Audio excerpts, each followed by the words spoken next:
Thomas the Tank Engine enjoys taking specials. Today he was bringing a special to Brendam Docks. His load was to go onto a cargo ship. The ship was scheduled to depart at sundown. Thomas had to get to the docks before then. Really now? So who's running his branch line? I feel like Thomas has been doing less and less of that.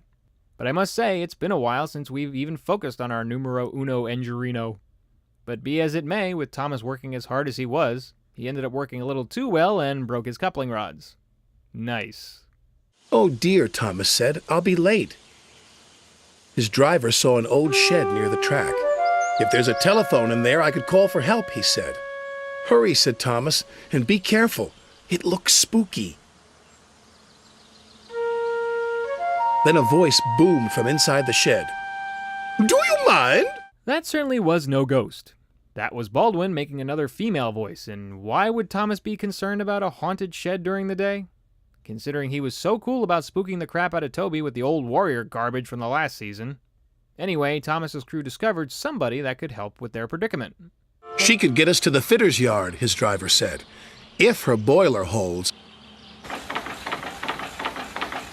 What kind of surprise is that, Thomas wondered.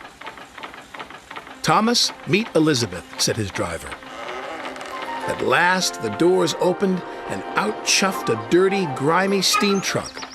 I like how the fireman was skeptical on the whole situation. But hey, here we are. Elizabeth, an old-fashioned lorry. Or as she worded it, a vintage lorry. And just like how most individuals do upon their initial meeting, Thomas was quick to judge before bothering to understand.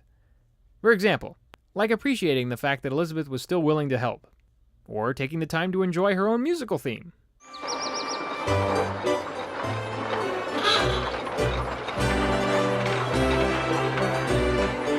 The driver was concerned. Elizabeth was making awful grinding sounds. "She's not built for hills," he said anxiously. "You're losing steam," he called. The fact that the driver looks like he regret his decision to put Elizabeth to work is comical. He's like, yeah, maybe this wasn't such a good idea. But how can anyone ignore Elizabeth's theme? For a vintage lorry, her motif is quite fitting, sounding sophisticated and like it belongs to the 17th century. But believe it or not, Elizabeth did make it to their destination and back.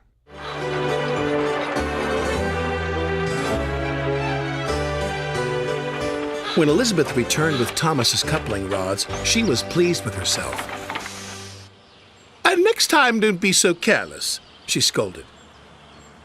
Thomas thought Elizabeth was the rudest truck he'd ever met. Seriously? Is she really the rudest lorry Thomas has ever met? Are we completely forgetting the ones that he met in Horrid Lorry in the previous season? Those dingbats didn't help at all. But she did. Come on, Thomas, get off your high horse. Especially when he still made it to the docks on time. Although Top Hat still wanted to know why he was cutting it rather close. "What took you so long?" said Sir Topham Hatt. Thomas told him about his broken coupling rods. He wanted to tell him how rude Elizabeth had been when she rolled up. "Oh, it's you," said Elizabeth, looking down at Sir Topham Hatt. "Have you learned to drive properly yet?" She's in trouble now. Of which she wasn't. Turned out Elizabeth was Top Hat's first vehicle, and they were both glad to be brought back together. What I like is how Elizabeth jabs Top Hat about his driving skills. When, spoilers, that would actually be later displayed in future seasons on how well his driving actually was. Of course, Thomas wasn't pleased that they knew each other, but in the end that didn't matter because Top Hat had her all decked out.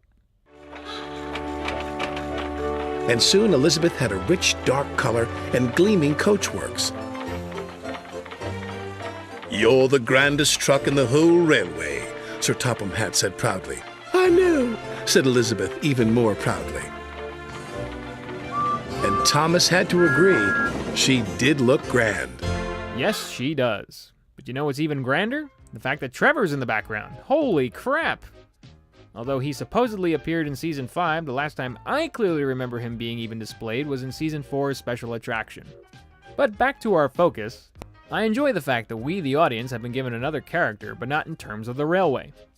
Elizabeth is no engine, but she still is quite the personality.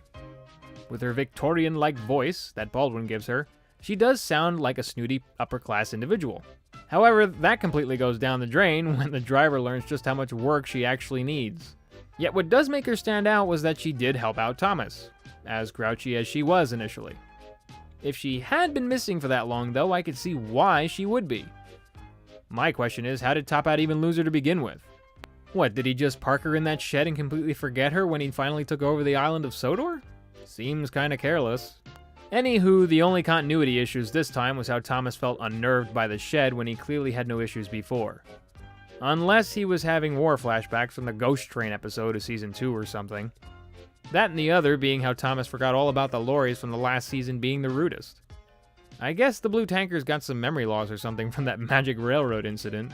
Just kidding, I don't know what's going on. Overall, though, the introduction to Elizabeth was a good one. It was also nice seeing Jem Cole's yard, as well as the dusty-covered shed Elizabeth rested in. As for Elizabeth herself, the music composed for her by the O'Donnell Jr. duo was possibly the most intricate heard so far. It's not only flouncy sounding, but also delicate, and from a completely different era. The fact that a harpsichord-like instrument was used in the motif as well just drove that home entirely. Bravo! Next episode is The Fogman. Thanks for watching.